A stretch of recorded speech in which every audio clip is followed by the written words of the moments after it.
Right here, down. Protect them out. We put the work in. Let's finish. Come on, man. Let's do this. Family, I'll do 1, 2, 3. You see, we dream chase, cause that's all we was given to start with.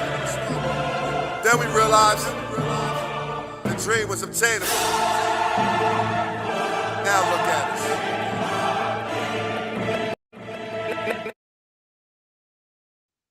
What's going on, Eagles Nation and TMTP family? Welcome back to another episode here on the Main Thing Podcast Presents. It's your boy, Mr. Ohms. And after further review,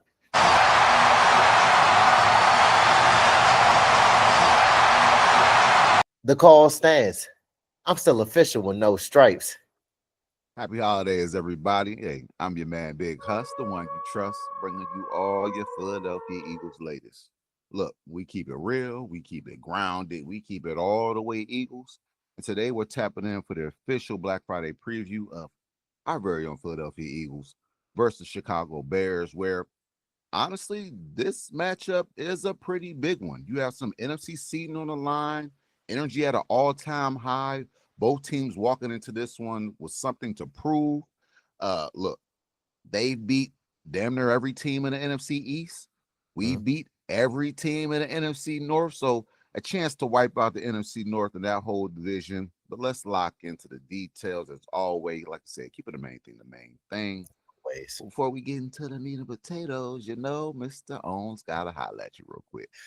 Always, because you know we love talking to our supporters and our family. But look, to our loyal supporters, thank you. Y'all know it's all love. The Main Thing Podcast Presents can't happen without the support from y'all. And to our new supporters, welcome to the community and our family. Look, let's continue to do our part for the community and our family. Please continue to like the videos. It does help with the visibility in the algorithm. Disrespect that comment section. Share and subscribe to the community and our content. And last but not least, you don't want to forget to do this. Make sure to turn on them noties and keep your ears and eyes peeled to the streets like your local neighborhood watch. Wow. So you don't miss when me and Big Huss drop this pressure on y'all. Straight up, go do that. Now, look, man, this Black Friday stage, it ain't nothing to mess around with, okay? The Eagles just blew a 21-point lead to the Dallas Cowboys last week. A bunch of penalties, a bunch of mistakes, a bunch of missed opportunities. Now, the Bears, they're 8-3. They have a pretty good record, right? But they're 8-3 with a negative point differential, basically living on chaos. Turnovers, a bunch of late game magic this year, a bunch of one-score wins. I believe they have 5 or so of those games this year, games that could have went either way, right? But the winner stays in the fight for the NFC's #1 seed, which we were last week. We're currently second now after our loss to the Cowboys. But the losers drop into a loaded NFC wildcard mess, and there are a lot of teams at NFC in that wild card with some decent records. So a loss here or a loss there, you can go from a #1 seed to a #7 seed in the blink of an eye. Like, you know, so the stakes really don't get bigger than this. Both teams have a lot to play for this Black Friday at 3 o'clock. Man, which team's going to come out on top, though? Gotta be the Eagles. You know it's gonna be the Birds, Big Huss. Gotta be the Eagles. And the way how we can come out on top, Big Huss, is running the football. We talked about this off camera. This is a game. This can possibly a get right game for our run game. Okay, can we finally run the football? Okay, let's talk about the question that every Philly fan is asking, from your mama, your pops, your daddy, your uncles, your nephews, your nieces.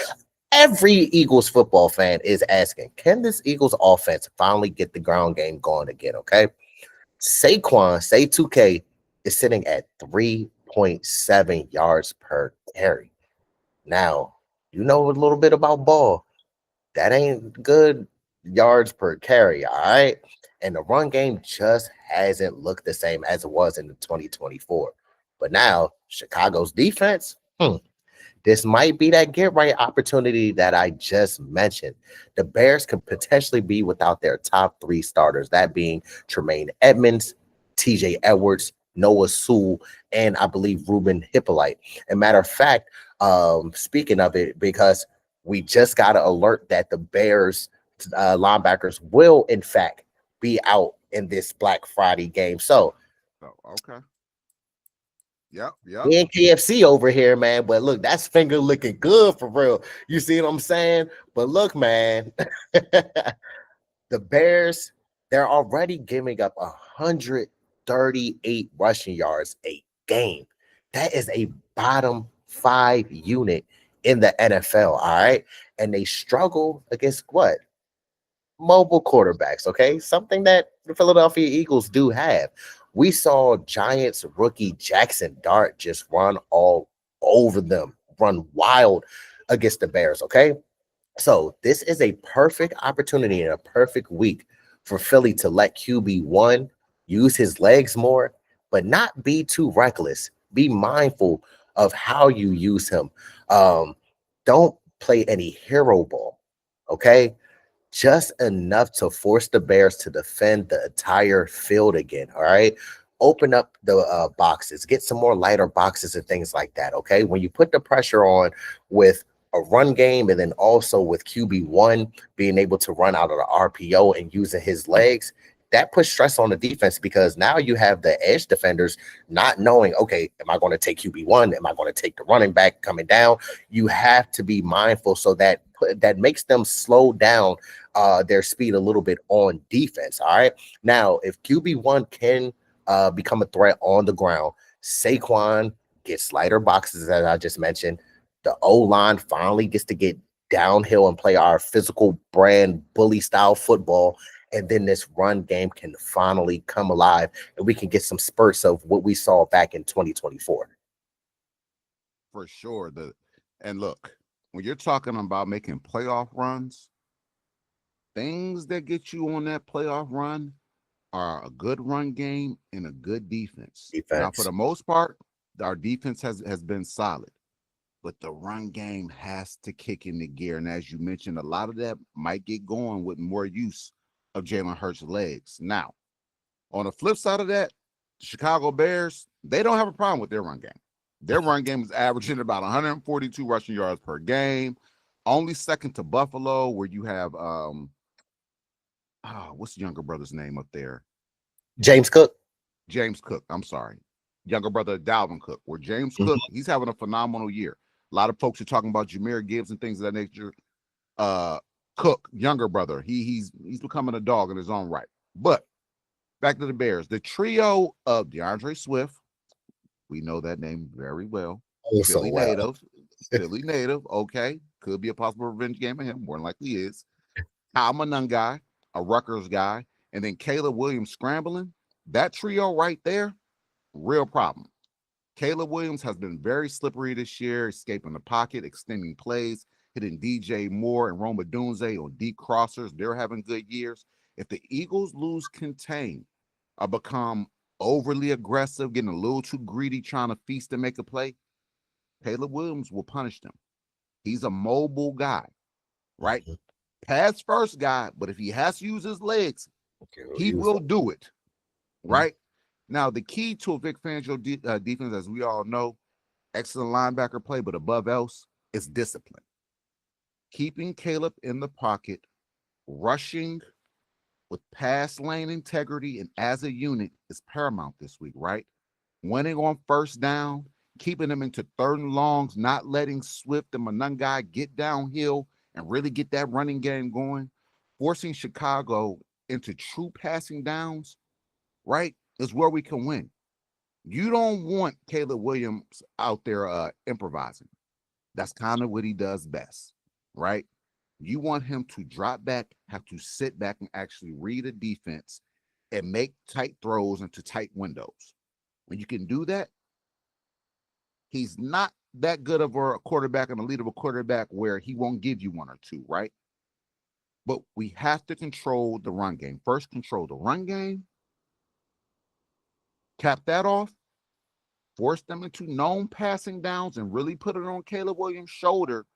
Look, I think if we could do this, this will be a solid game plan that'll lead to us coming out with a victory. Caleb Williams is a great quarterback, right? A lot of talent there, but he's not elite. This young man will give you a couple turnovers, right? He will have those mental mistakes. You just got to have him sit back there and pat the ball a little bit and think a little bit. You don't want him just acting on just sheer athletic ability. That's not it. Mhm. Make him sit back there and be an NFL quarterback and deliver the ball. Yes. To add on to your point, because make them one dimensional. This is another game just as Point blank period. Yep. like when we did Detroit Mhm. preview.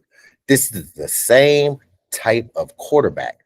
Even though Caleb Williams is more athletic than a Jared Goff, he's not a great passer of the football. All right. When he has to sit in that pocket and feel that heat and that pressure coming from the interior and the exterior, we make them one dimensional. Caleb Williams, he'll sell the football, he'll throw some dirt balls, he'll give you a few turnovers, as Big Huss mentioned. And another thing where I forgot to mention, because and we forgot to mention where the Eagles can finally get the run game going is not only QB1 and Saquon, what about Tank Bigsby? Tank Bigsby is averaging a lot of yards per carry, and when 9 he yards comes per in, carry right now. yes, 9 yards, almost a first down every time he touches the ball. It's criminal the fact that in Dallas, being up 21-0, we only gave him one touch. I know we have Saquon Barkley, but then also, what did you just mention with Chicago? They have two running backs that they rely on. That's what we have to do. Let's feed Saquon. Let's feed Tank Bigsby and allow QB1 to use his legs as well. But here we go. Here's the clean game challenge. All right. With all the conservativeness that we have going on and playing not to lose, it makes sense that the Eagles have given up just 6 giveaways all year. That's the best in the NFL. Protecting the ball is what this offense truly does. All right. But family, look, man, the penalties are killing them. 14 flags versus the Dallas Cowboys, man. Drive stalled out, explosive plays erased, miscommunication everywhere. It just seemed as though when we were playing Dallas and we were getting some momentum and getting our drives going, we shot ourselves in the foot. We went behind the sticks, getting off schedule, not passing the ball when we should be passing the football, not running the football when we should be running the football. These are things that we have to have in sync. Allow the offense, the defense, and special teams to all play as a collective. All right. Look, Chicago's defense, on the other hand, they thrive and live off a takeaway. So it's either with us, you don't give the ball away. Chicago, they take the ball away. So something has to give. Chicago on the year has 24 takeaways. All right. Most in the league. If Philly does play clean, they should move the ball on this unit, though. If they don't, now the Bears had that kind of opportunistic defense where they can flip the momentum in a heartbeat. All right. It's QB1 versus Chicago's turnover machine. Something has to give. And if I had to put all my money on somebody, QB1 is going to be the one to outduel that Chicago defense. Absolutely, man. Look, he's done it more times than not. It's on the biggest stage. This is another pretty big stage, and I expect QB1 to perform and does what he does. So let's talk about though a couple matchups that could decide this game. Now we've all already mentioned Caleb Williams' escapability versus the Eagles D line. Moro Jomo, Jalen Phillips, Jalix Hunt, Nolan Smith, Jalen Carter. If these guys can rush with control, collapse the pocket, and not let Caleb break contain, this really should be ball game, right? If we can make Caleb uncomfortable up front without really having to blitz too much, I think that could be one of the deciding factors in the game. As we mentioned, no Andrew Makuba this week, so more than likely you'll see Sidney Brown. Sidney Brown versus the Bears head coach Ben Johnson, right? With Makuba out, like I said, insert Brown. The Bears love attacking aggressive safeties with play action. If we've seen Sidney get beat on play action a couple times when he's been inserted into the lineup, Expect Fangio to maybe mix Cooper DeJean back at safety in some packages to kind of stabilize it. But Sidney Brown has to play clean, smart football this week. Know your 111. Don't play hero ball. Just do your job. Because I'm sure that Ben Johnson is looking at Sidney like, man, he's an aggressive player. He likes to come downhill. He likes to thump. Let's take advantage of that. You got to slow your tempo down just a little bit this week, Sidney. Then Britton Covey. No Gibson, as we mentioned. He got clapped up last week and fumbled, and now his shoulders hurt. So he's not in this week. My neck, my back, my neck, and my back. And my back. Right? He's out. So familiar face, Britton Covey's in. Could be a quiet X factor, right? He's back. Covey's back on a 53-man roster after Gibson's mistakes last week and injury. Don't underestimate the spark that Covey can give. Remember when Covey was last here returning kicks? He was a Pro Bowler back there returning kicks, right? Special teams in the return game was flourishing with Covey back there. So maybe he gives the special teams a little bit of juice in the return game this week, right? Especially when it comes to those punt returns. And then Nahshon Wright, rookie Nahshon Wright, the turnover threat, 5 interceptions this season. This is a 6'4" corner, ladies and gentlemen. He is a very tall corner. Richard Sherman-esque, long, rangy, aggressive. Hurts has to be smart when throwing to a side, especially on late outs and slants. This guy, although not the fastest, when you're 6'4" and you have the wingspan that he has, he can cover a lot of ground. So if Hurts just sails some balls out there, this guy has been very opportunistic this year.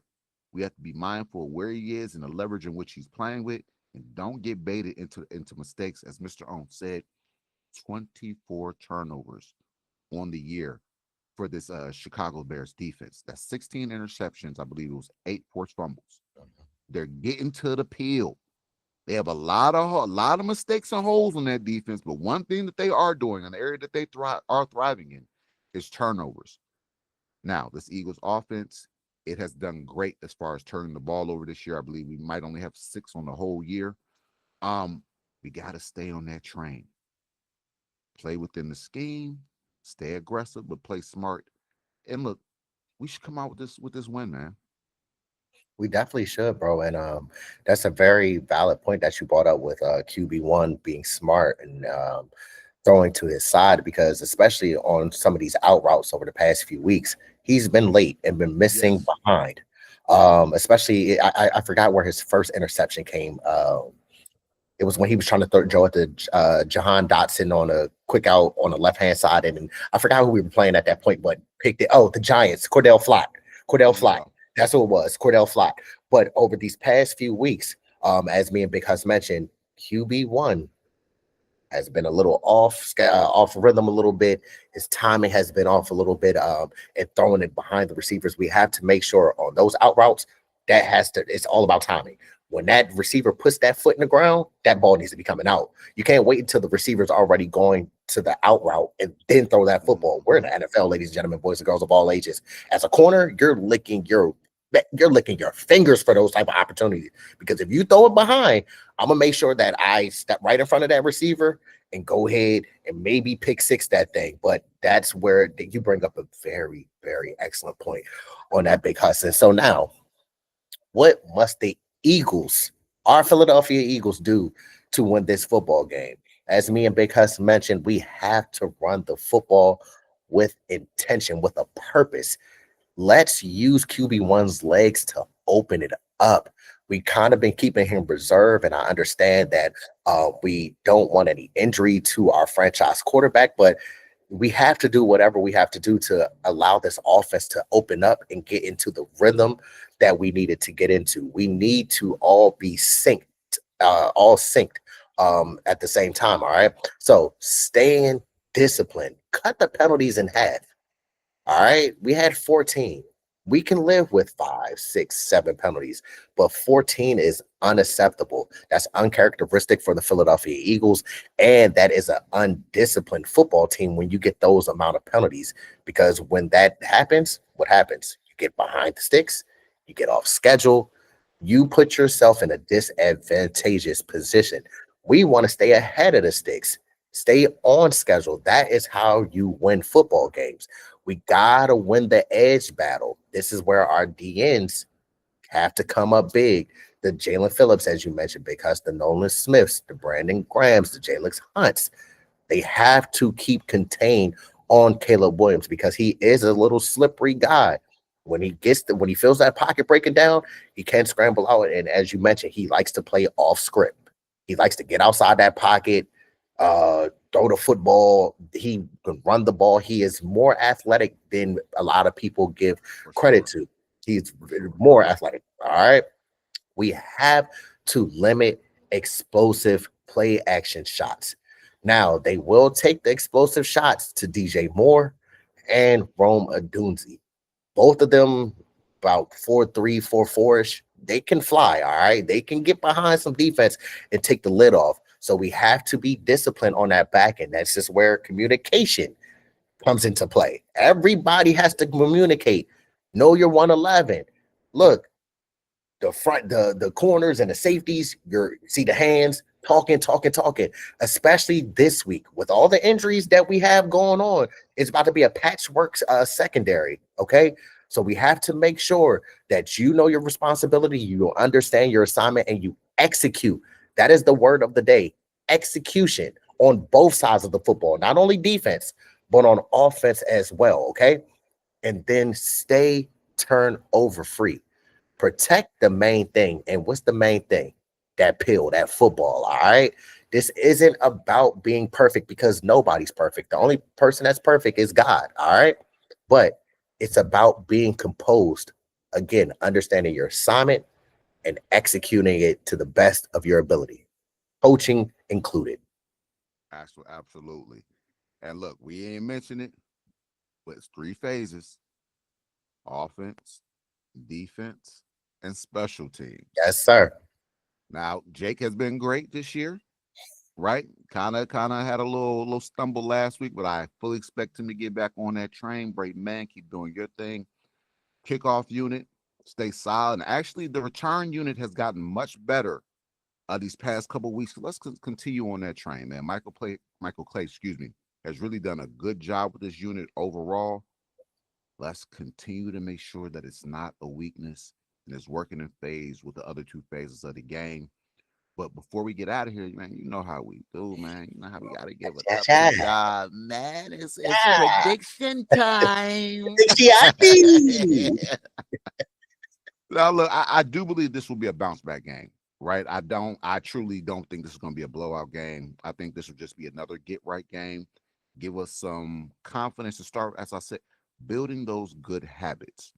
I believe this is a game where we will win 24-14.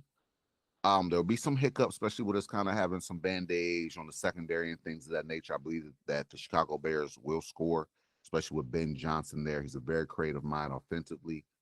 But I think that we'll put up 24 on these boys. I think Saquon will find one.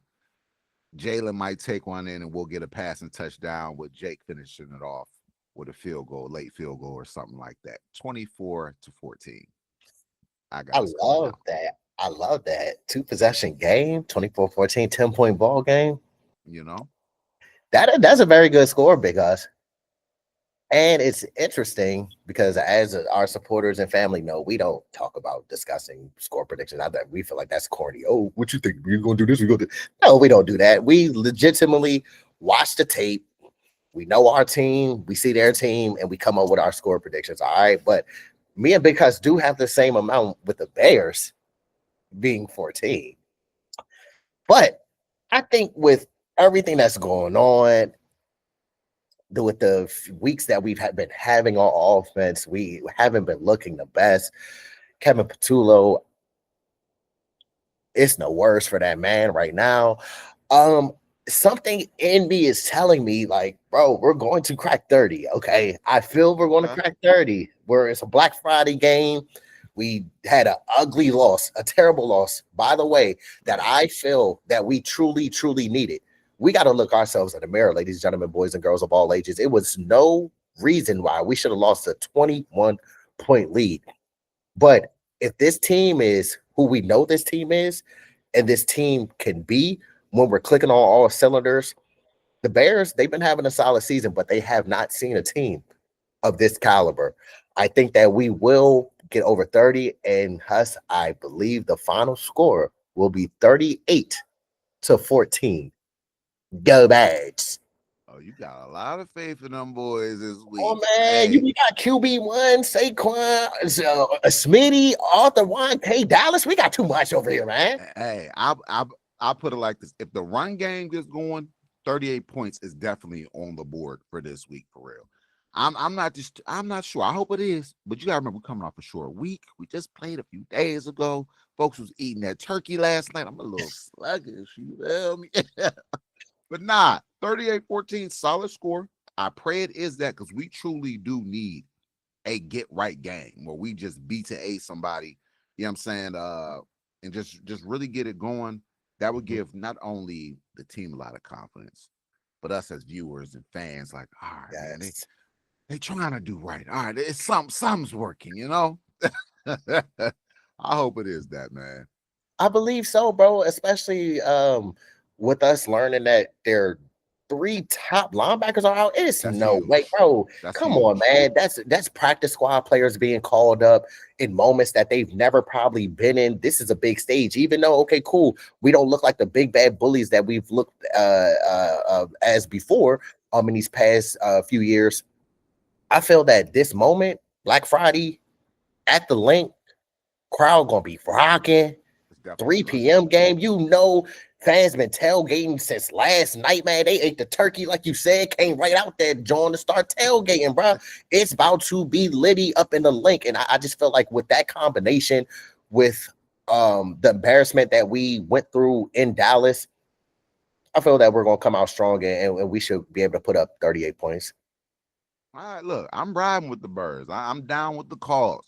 A 38 burger is on the menu, so let's serve them up right quick, man. But look, 3 p.m., right? Stay locked in. It's a blackout, man. Make sure you rocking your black jersey. Yeah. You in that jaw supporting them Birds, man. They need all the great vibes today, so they can go out there and handle business on this Black Friday edition, man. Yes. And yeah, man, like you said, we got the Black Friday, man. Look, you already know, before we get out of here, it's going to be on Amazon Prime as well, by the way. Just for y'all that don't know what channel it comes on. But also, look, before we get out of here, you already know we got to talk to our supporters and family, to our loyal supporters. Thank you, thank you, thank you. Y'all know it's all love. The Main Thing Podcast Presents can't happen without the support from you all. And to our new supporters, welcome to the community and our family. Look, let's continue to do our part for the community and our family. Please continue to like the videos. It does help with the visibility in the algorithm. Disrespect that comment section, share, and subscribe to the community and our content. And last but not least, don't forget to do this. Make sure to turn on the notification bell, also known as the Liberty Bell looking thingy, so you don't miss when Swoop comes out with the Eagles news and updates. And I'm gonna let Big Bro Big Huss finish it out. Look, y'all know how we do, and y'all know what this is. Look, man, if you don't know, I go by Big Huss, and I go by Mr. Owns. And this is the Main Thing Podcast, where we keeping the main thing the main thing. Hey, happy holidays. Get your Black Friday shopping out the way now. If you're not already, you should have been out, so you can make sure that you're there in your seat at 3 o'clock to go watch them Birds. Man, so continue to support the Birds. Continue to support the channel. It's fly, Eagles fly till we die. Y'all know the vibes. Let's go get it. And we out.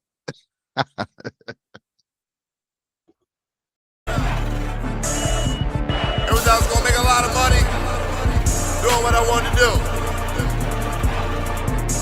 I went after it, and it was a struggle to achieve it. But you know what? I caught that bitch. Dream chasing.